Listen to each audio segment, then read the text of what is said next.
Bharat taken for granted रिश्ते नहीं बनाता। हमारे रिश्तों की बुनियाद विश्वास और विश्वसनीयता के आधार पर है और ये बात दुनिया भी समझ रही है। भारत एक ऐसा देश है जिसकी प्रगति से दुनिया में आनंद का भाव आता है। भारत सफल होता है, विश्व को अच्छा लगता है। अब चंद्रयान की घटना देख लीजिए, पूरे विश्व ने उसको एक उत्सव के रूप में मनाया। भारत आगे बढ़ता है तो जलन का, ईर्ष्या का भाव नहीं पैदा होता। हमारी प्रगति से दुनिया खुश होती है क्योंकि भारत की प्रगति से पूरी दुनिया को फायदा होगा। हम सब जानते हैं कि कैसे अतीत में भारत ग्लोबल ग्रोथ को बढ़ाने वाली एक पॉजिटिव फोर्स था। कैसे भारत के आइडियाज, भारत के इनोवेशंस, भारत के प्रोडक्ट्स ने सदियों तक दुनिया पर अपना प्रभाव छोड़ा था। लेकिन समय बदला, भारत ने गुलामी का लंबा कालखंड देखा और हम पिछड़ते चले गए। इंडस्ट्रियल रिवॉल्यूशन के समय भी भारत गुलाम था। गुलामी के कारण हम औद्योगिक क्रांतियों का फायदा नहीं उठा पाए। वो समय भारत के हाथ से निकल गया। लेकिन अब आज ये भारत का समय है। ये इंडस्ट्री 4.0 का दौर है। भारत अब गुलाम नहीं है।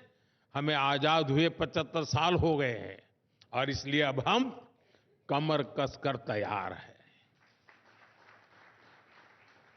फ्रेंड्स, इंडस्ट्री 4.0 के लिए जो स्किल सेट चाहिए, जो इंफ्रास्ट्रक्चर चाहिए, उस पर भारत बहुत तेजी से काम कर रहा है। बीते दशक के दौरान मुझे कितने ही ग्लोबल प्लेटफॉर्म से जुड़ने का अवसर मिला है। मैं दुनिया भर में G20 और G7 के सम्मेलनों का हिस्सा रहा हूं। 10 दिन पहले ही मैं आसियान समिट के लिए लाओस में था। आपको जानकर अच्छा लगेगा कि लगभग हर समिट में भारत के डिजिटल पब्लिक इंफ्रास्ट्रक्चर की बहुत अधिक चर्चा होती है।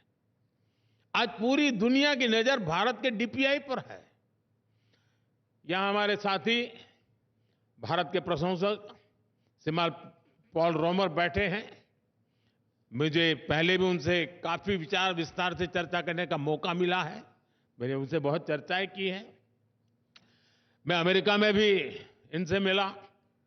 हमारी चर्चाओं के दौरान पॉल ने भारत के डिजिटल इंफ्रास्ट्रक्चर की, आधार और डिजी लॉकर जैसे इनोवेशंस की बहुत तारीफ की है।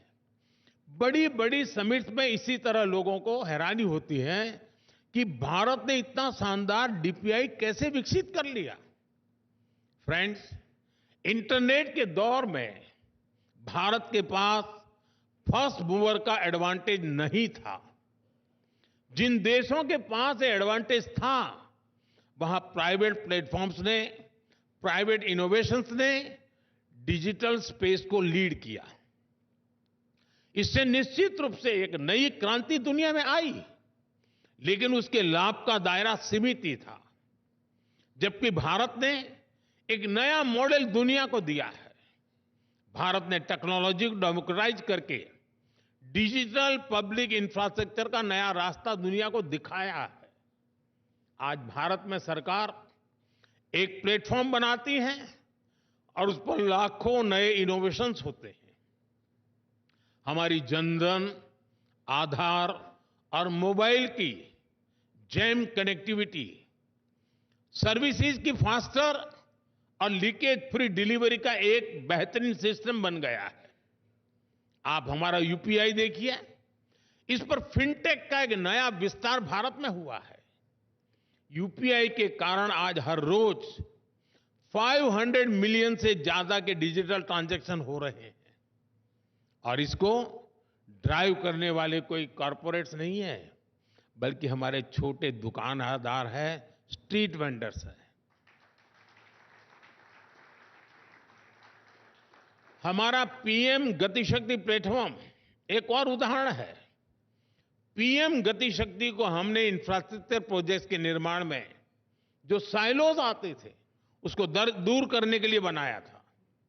आज ये हमारे लॉजिस्टिक इकोसिस्टम को ट्रांसफॉर्म करने में मदद कर रहा है। ऐसे ही हमारा ओएनडीसी प्लेटफॉर्म है।